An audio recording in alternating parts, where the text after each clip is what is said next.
भारत एक ऐसा देश जिसके बारे में कहा जाता है कि यह विनाशी राज्यों का अविनाशी संघ है। विनाशी राज्य अर्थात ऐसे राज्य जिनका विनाश हो सकता है, जो समाप्त किए जा सकते हैं, लेकिन संघ यानी भारत का विनाश या उसका खंडन नहीं किया जा सकता। मैं एसपी राठौर, आप सभी का स्वागत है आपके अपने यूट्यूब चैनल स्मार्ट शिक्षा में। आज हम बात करने वाले हैं इसी विनाशी राज्यों के विषय में कि राज्यों का विनाश किस प्रकार से किया जा सकता है, उन्हें किस प्रकार से समाप्त किया जा सकता है, इसके परिप्रेक्ष्य में कौन सा संवैधानिक प्रावधान है जो इस बात की इजाज़त देता है, और इजाज़त देता है तो किसे देता है। तो आइए जान लेते हैं। इसी विषय में हम लोग आज बात करने वाले हैं संविधान के एक महत्वपूर्ण अनुच्छेद अनुच्छेद 3 के बारे में। यह है संविधान का अनुच्छेद 3, और अनुच्छेद 3 स्पष्ट तौर पर किससे संबंधित है। यह कहता है कि नए राज्यों का निर्माण, नए राज्यों का निर्माण और वर्तमान राज्यों के क्षेत्र, सीमा और नाम में परिवर्तन से संबंधित प्रावधान करता है। यह प्रावधान करने की शक्ति किसे दी गई है कि किसी राज्य के बारे में, किसी राज्य का निर्माण करने, वर्तमान राज्य की सीमाओं, क्षेत्रफल या नाम में परिवर्तन करने की शक्ति किसे दी गई है। यह प्रश्न बार बार परीक्षाओं में पूछा जाता है, तो याद रखेंगे कि यह पार्लियामेंट को यानी कि संसद को यह शक्ति दी गई है कि parliament can do what can do. तो संसद कर सकती है, कुछ भी कर सकती है किसी राज्य के संबंध में। तो इस बारे में देखते हैं ये प्रावधान आपसे क्या कह रहा है।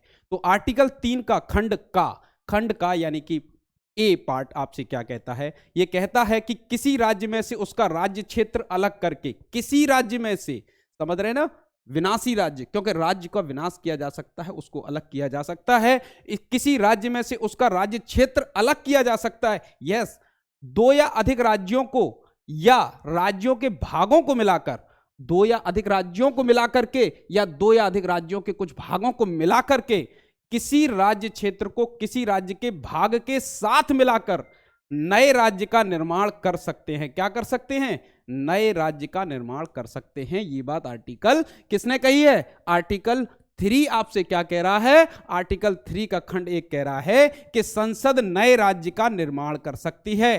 क्या कर सकती है? नए राज्य का निर्माण कर सकती है। आपने देखा होगा कि 2014 में इसी शक्ति का प्रयोग करके संसद ने तेलंगाना बनाया। किससे अलग करके? आंध्र प्रदेश को अलग करके। आंध्र प्रदेश के एक भूभाग को अलग करके क्या कर दिया? आंध्र के एक भूभाग को अलग करके संसद ने 2014 में तेलंगाना राज्य बना दिया। क्या बना दिया? तेलंगाना राज्य बना दिया भैया। यह सिचुएशन हुई है, यानी कि एक नए राज्य का निर्माण करने की शक्ति संसद को दी गई है, और इसी शक्ति का प्रयोग करके किसी राज्य के क्षेत्र को अलग करके संसद ने ही तेलंगाना नया राज्य बनाया। ठीक है, किसी राज्य को निर्माण करने की शक्ति किसको? संसद को। दूसरे महत्वपूर्ण बात पर आते हैं। दूसरी इसका जो महत्वपूर्ण प्रावधान है वो किससे संबंधित है? देखिए, यह महत्वपूर्ण प्रावधान संबंधित है कि किसी राज्य का क्षेत्र बढ़ा सकेगी। कौन? संसद किसी राज्य के एरिया को इंक्रीज कर सकती है। किसी राज्य के एरिया को क्या कर सकती है? इंक्रीज कर सकती है, बढ़ा सकती है। किसी राज्य का क्षेत्र घटा सकती है, बिल्कुल घटा सकती है। आपको उदाहरण से ही मैंने बताया कि आंध्रा का क्षेत्रफल क्या हो गया? घट गया। जब इससे तेलंगाना अलग कर दिया गया तो आंध्र प्रदेश का क्षेत्रफल घट गया।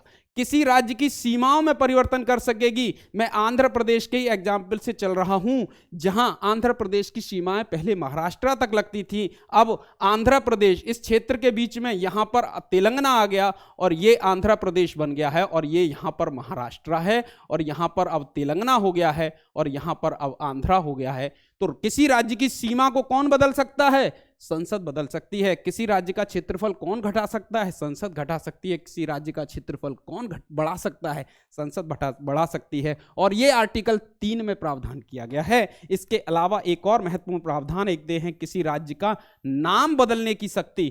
किसी का नाम चेंज करना हो किसी स्टेट का, तो वो भी कौन कर सकता है? संसद कर सकती है। संसद के बारे में याद रखें, ब्रिटेन की संसद के बारे में महान विद्वानों ने कहा है कि संसद जो है, ब्रिटेन की संसद के विषय में, कि वह स्त्री को पुरुष और पुरुष को स्त्री के अलावा सब कुछ कर सकती है। इसके संबंध में आप समझ सकते हैं कि ये पावर किसको दी गई है? आर्टिकल 3 में दी गई है और संसद को दी गई है। लेकिन यहां यह भी याद रखना है कि ऐसा अगर कोई बिल जब संसद में लाया जाएगा तो उसके संबंध में क्या प्रयोजन अपनाया जाएगा। देखिए भाई, ये कह रहा है कि ऐसा कोई विधेयक संसद में तब तक पेश नहीं किया जाएगा जब तक राष्ट्रपति की पूर्व अनुमति नहीं ले ली गई हो। राष्ट्रपति की पूर्व अनुमति लेनी होगी ऐसा विधेयक लाने से पहले संसद में। एक बात तो ये। दूसरी बात यह कहता है कि जिस राज्य का क्षेत्र सीमा या नाम पर प्रभाव पड़ रहा है उस राज्य की, आप याद रखेंगे, उस राज्य के बारे में राष्ट्रपति को क्या करना होगा, एक उस राज्य से क्या करना होगा, यहां पर उस विधेयक को उस राज्य से क्या करना होगा, अनुमति लेनी होगी, उस राज्य से भी अनुमति लेनी होगी। लेकिन यह अनुमति बाध्यकारी नहीं है, वो राज्य अगर इसकी अनुमति नहीं भी देता है तब भी कोई दिक्कत नहीं है, यह भी आपको याद रखना है। यहां पर एक स्पष्टीकरण है इस आर्टिकल में कि इस अनुच्छेद के खंड काम है, जिनकी अभी बात चल रही थी, राज्य की बात चल रही थी, तो राज्य के अंतर्गत संघ राज्य क्षेत्र है, किंतु परंतु में राज्य के अंतर्गत संघ राज्य क्षेत्र नहीं दिया गया है। ठीक है, परंतु में संघ राज्य नहीं दिया गया है, ये जो परंतु का आप देख रहे हैं इसमें, लेकिन बाकी के आर्टिकल में संघ राज्य क्षेत्र, राज्य का मतलब संघ राज्य क्षेत्र भी है। और याद रखेंगे कि आर्टिकल 3 स्पष्ट तौर पर कह रहा है कि संसद चाहे तो किसी राज्य का क्षेत्र बदल, नए राज्य को निर्माण कर सकती है, किसी राज्य का क्षेत्रफल बढ़ा सकती है, घटा सकती है, सीमा में परिवर्तन कर सकती है, नाम में परिवर्तन कर सकती है, और इस प्रकार के लिए लाया गया कोई भी विधेयक राष्ट्रपति की पूर्व अनुमति से ही संसद में पेश हो सकता है, याद रखेंगे। और ये सब काम संसद बड़ी आसानी से कर सकती है। ध्यान रखना है इस आर्टिकल को, ये आर्टिकल आपको जो बात कर रहे हैं हम आर्टिकल 3 की बात कर रहे थे, और आज आर्टिकल 3 पर भी आपकी हमारी क्लास पूरी हो गई है। इस वीडियो को लाइक कीजिएगा, शेयर कीजिएगा, अपने दोस्तों तक पहुंचाइए। इसी कड़ी में हम अगली बात करेंगे आर्टिकल 4 पर, उसके क्या प्रभाव होंगे, अगले वीडियो में मिलेंगे और आर्टिकल 4 पर बात करेंगे। Thank you so much. जय हिंद, जय भारत।